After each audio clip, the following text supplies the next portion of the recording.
இந்த மண்ணின் பாடகர் பாடினார், கவிஞர் எழுதினார். 1000 கவிஞர்கள் பிறந்தாலும் அவர் புகழ் பாடி முடியாது என்று. பாடிக்கொண்டே இருக்கலாம், ஆனால் பாடி முடியாது.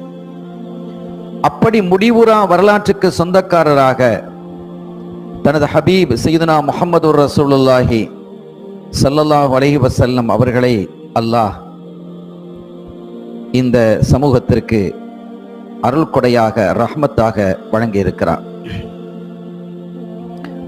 அவர்களினுடைய பிறப்பு செய்திகளை பற்றி இப்போது நாம் பார்ப்போம். அவர்கள் கிபி 571 யானை ஆண்டு ஏப்ரல் மாதம் 20ஆம் தேதி திங்கட்கிழமை அரபு மாதத்தின் அடிப்படையில் ரபியுல் அவ்வல் பிறை 12 இந்த வையகத்தில் ஜனனமாகிறார்கள், பிறக்கிறார்கள்.